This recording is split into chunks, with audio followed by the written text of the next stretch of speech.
Oh, so now they get it. Now they finally understand. Welcome back. You beautiful architects of chaos. You misunderstood strategists. You silent players who've been operating on a level they couldn't comprehend. Yeah, you, the one they called impulsive, the one they labeled emotional, the one they swore was spiraling. Funny how the narrative shifts when the smoke clears, isn't it?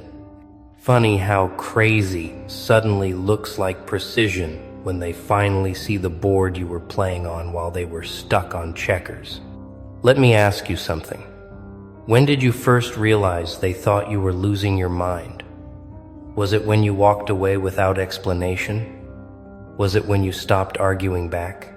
Was it when you made that move that looked reckless to everyone watching but felt like the only logical choice to you?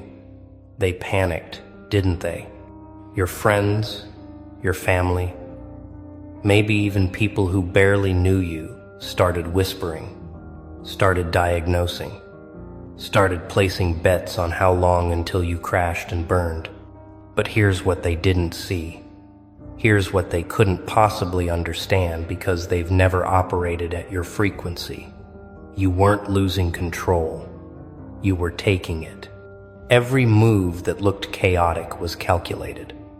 Every bridge you burned, you checked the wind direction first. Every person you cut off, you'd already run the projection of your life with them still in it, and you deleted that timeline with surgical precision. They thought you were falling apart. You were falling into place. You see, there's a frequency of intelligence that terrifies people because it doesn't announce itself. It doesn't wear credentials. It doesn't need approval from the committee. It just moves. And when it moves, it looks insane to people still trying to predict outcomes using the same broken formulas they've been taught since birth. You stopped playing by their rules, and they called it a breakdown. You started playing your own game, and they called it madness. But madness and genius, they've always lived in the same house, haven't they? The only difference is the scoreboard at the end. Let's rewind the tape. Let's go back to that moment, that specific moment when you made the choice that made everyone question your sanity. Maybe you quit the job that looked perfect on paper, but was draining your soul like a slow poison.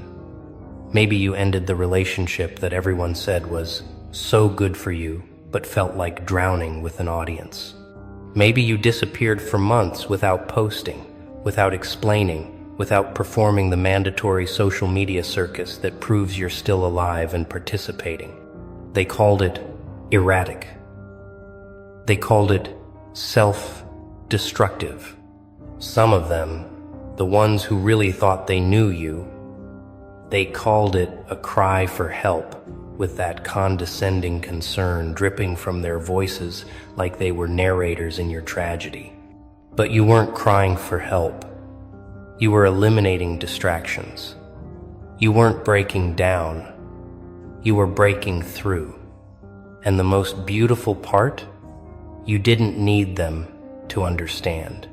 You didn't need their permission, their blessing, or their damn opinion.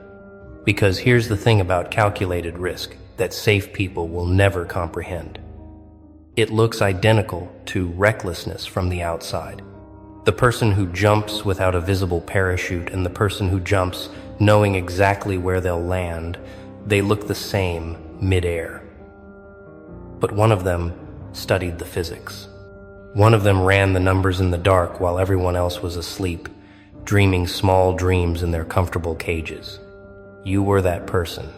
You are that person. And now they're starting to see it. Now the results are rolling in. Now the life you're building, the person you've become, the peace you're walking in, it's undeniable. And suddenly their tune changes. Suddenly it wasn't crazy. Suddenly it was brave. Suddenly you weren't reckless. You were taking a leap of faith. Suddenly, the same people who questioned your sanity are asking for advice, asking how you did it, asking if you can help them make their own bold moves. But you know what's really happening here, don't you? You know what this recognition actually means? It means they're finally catching up to a decision you made months ago, maybe years ago. They're finally arriving at the conclusion you reached while they were still debating in the group chat. They're finally seeing the vision you had when there was nothing but darkness in your own conviction. And that gap, that time gap between when you knew and when they figured it out, that's the proof. That's the proof you were operating on a different level. That's the proof their concern was just fear disguised as care. That's the proof you trusted yourself when you had every logical reason not to, and you were right. You weren't lucky. You weren't reckless. You weren't crazy. You were correct. And being correct before everyone else is what they call genius. Even when they're too proud to use that word directly to your face. Let me tell you what really happened, because they'll never admit this part. When you made that move, when you did that thing that looked insane, something in them recognized it. Something deep in their unconscious knew you were onto something real, something true, something they didn't have the courage to reach for themselves. And that recognition, that brief flash of what if they're right, it terrified them more than anything. Because if you were right, if your crazy was actually clarity, then what did that make them? It made them cowards. It made them complicit in their own mediocrity. It made every safe choice they'd made look like exactly what it was. A surrender to fear dressed up as responsibility. So they had to make you wrong. They had to make you the cautionary tale. They had to turn your boldness into a warning label so they could sleep at night in their prisons of comfort. But you didn't give them that satisfaction, did you? You didn't crash. You didn't burn. You didn't come crawling back with apologies and admissions that they were right all along. Instead, you did something far more devastating. You thrived. You evolved. You became living proof that the path they were too scared to take actually leads somewhere beautiful. And now they have to live with that. Now they have to watch you exist in a reality they told themselves was impossible. And here's the part that really twists the knife. You're not even mad at them anymore. You're not holding grudges. You're not waiting for apologies that will never come. Because somewhere along your journey, you realized something that changed everything. Their doubt was never about you. It was always about them. Their fear was always their own. Their need to call you crazy was always their need to feel sane in their own stagnation. So now when they come back, when they slide into your messages with, "Hey, I've been thinking about you," or "You look really happy," or "Can we talk?" you see it for what it is. It's not reconciliation. It's reconnaissance. They're not checking on you. They're checking if the rules they've been living by are actually real, or if you found a way to break them without consequences. They're studying you now, the way they should have trusted you then. And some of them, the really bold ones, they'll try to rewrite history. They'll claim they always believed in you. They'll say they knew you'd figure it out. They'll position themselves as supporters who were there all along, just quieter than the doubters. But you remember. You remember who was silent when silence felt like abandonment. You remember who questioned when you needed certainty. You remember who stayed and who ran when your life looked like a disaster movie to everyone watching. But here's the beautiful part. Here's the part that makes all of it worth it. You don't need them to rewrite history because you're too busy writing the future. You don't need them to admit they were wrong because you're too focused on being right about what comes next. You don't need their validation now because you learned to validate yourself when their approval was the only currency you thought you needed. Let's talk about the pattern they're starting to recognize. Because this isn't the first time you've done this, is it? This isn't the first time you've made a move that looked questionable and turned it into something undeniable. You have a history of this.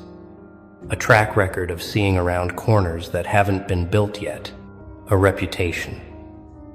Whether they acknowledge it or not, for being right in ways that take time to prove. You're the person who called the breakup before anyone else saw the cracks. You're the person who left the party early before it turned into a mess everyone regrets. You're the person who walked away from opportunities that looked golden but smelled wrong, and then watched those opportunities rust in real time.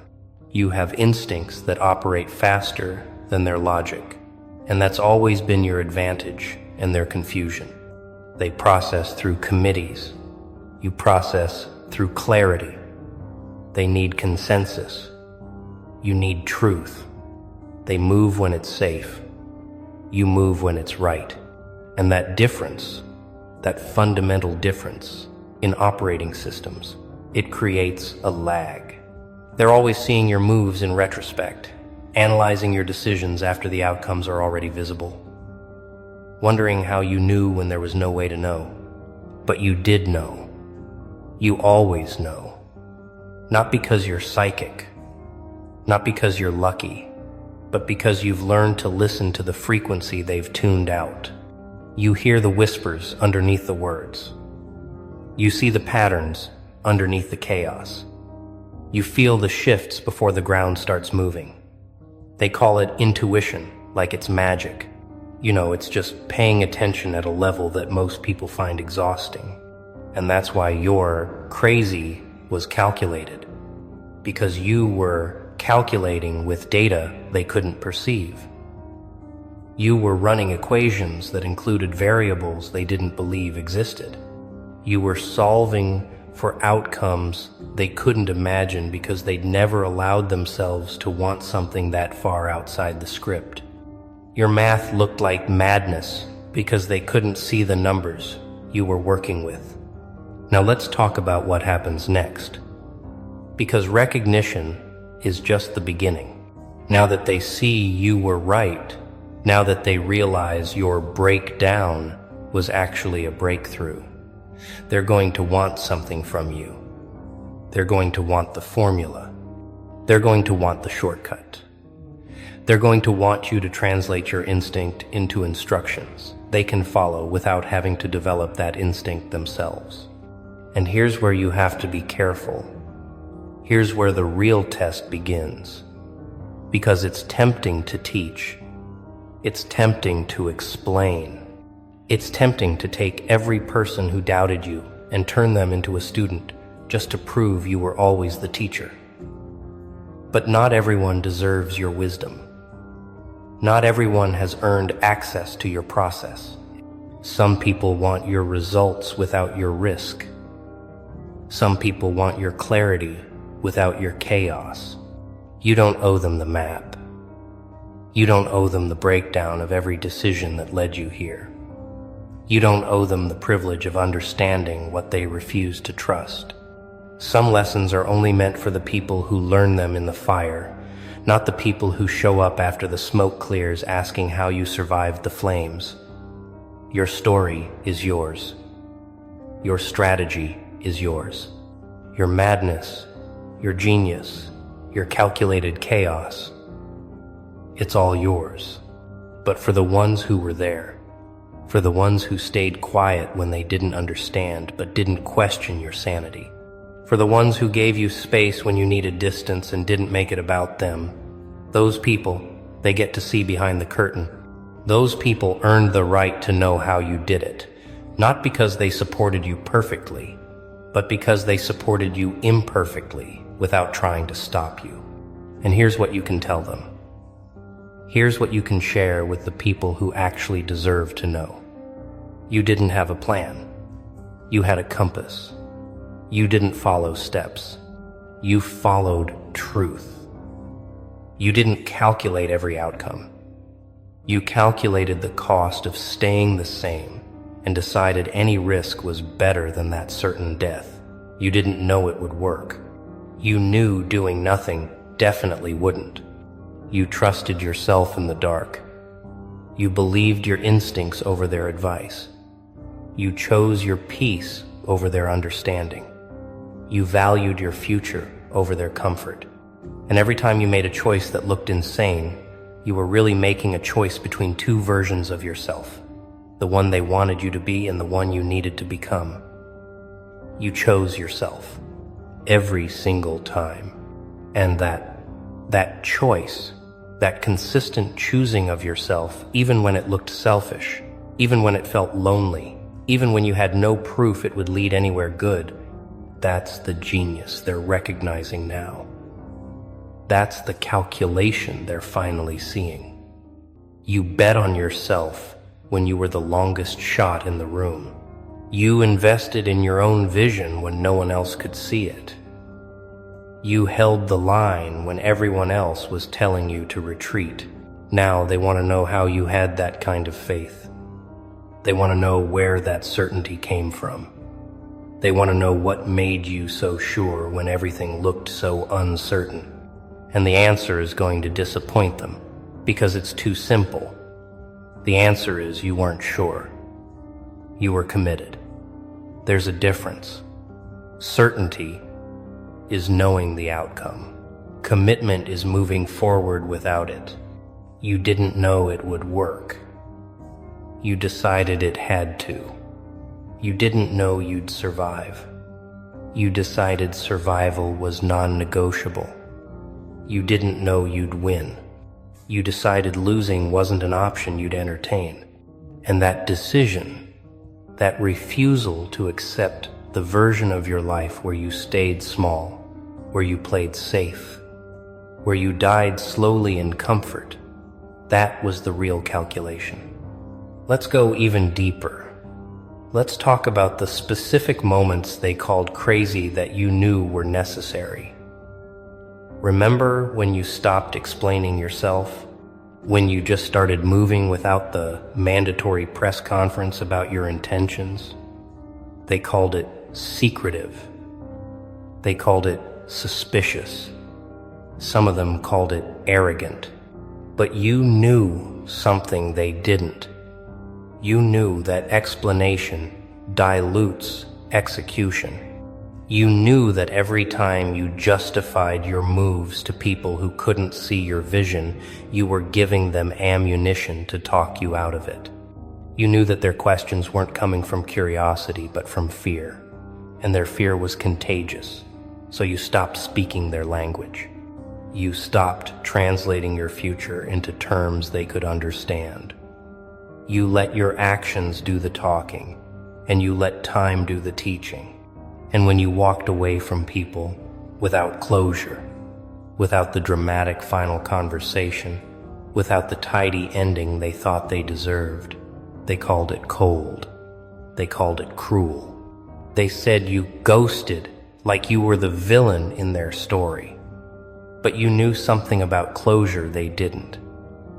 You knew that some doors don't need to be ceremonially shut. Some doors just need to be left behind while you keep walking. You knew that the closure conversation they wanted was really just another attempt to change your mind, to plant doubt, to make you second-guess the knowing that lived in your bones. So you denied them that opportunity. You protected your decision by refusing to defend it. You honored your choice by not putting it up for debate. And that was genius masquerading as coldness. When you disappeared from social media, when you stopped performing your life for an audience that was watching you like a reality show, they said you were isolating. They said you were cutting yourself off. They diagnosed you with everything from depression to delusion because you stopped giving them content to consume. But you were doing something they couldn't comprehend. You were remembering who you were before you became a character in everyone else's story. You were shedding the performance. You were killing the avatar. You were finding the version of yourself that existed before you learned to shapeshift for survival. And that process, that brutal, beautiful process of unbecoming everything you're not, it requires silence. It requires absence. It requires you to be so unavailable to their narratives that you can finally hear your own voice underneath all the noise. They called it crazy because your absence made them uncomfortable.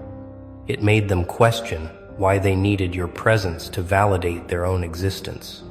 It made them wonder what you were doing in that silence that was so much more important than maintaining your position in their social ecosystem. And the answer they couldn't know because you weren't performing it, is you were healing, you were building, you were becoming. Now let's address the moment that really confused them, the moment you stopped fighting. Remember when you used to argue back? When you used to defend your perspective, correct their misunderstandings, prove your point until they had no choice but to see your side. And then one day you just stopped. You let them think whatever they wanted. You let their version of events stand uncorrected. You let them be wrong about you in public while you focused on being right about yourself in private. They thought you'd given up. They thought you'd accepted their narrative. Some of them thought they'd finally broken you into submission. But you hadn't surrendered. You'd transcended. You realized that their opinion of you was none of your business. You realized that defending yourself to people committed to misunderstanding you was like trying to teach physics to a brick wall, possible in theory, pointless in practice. So you withdrew your energy from that battlefield. You stopped fighting for your reputation in the court of people who'd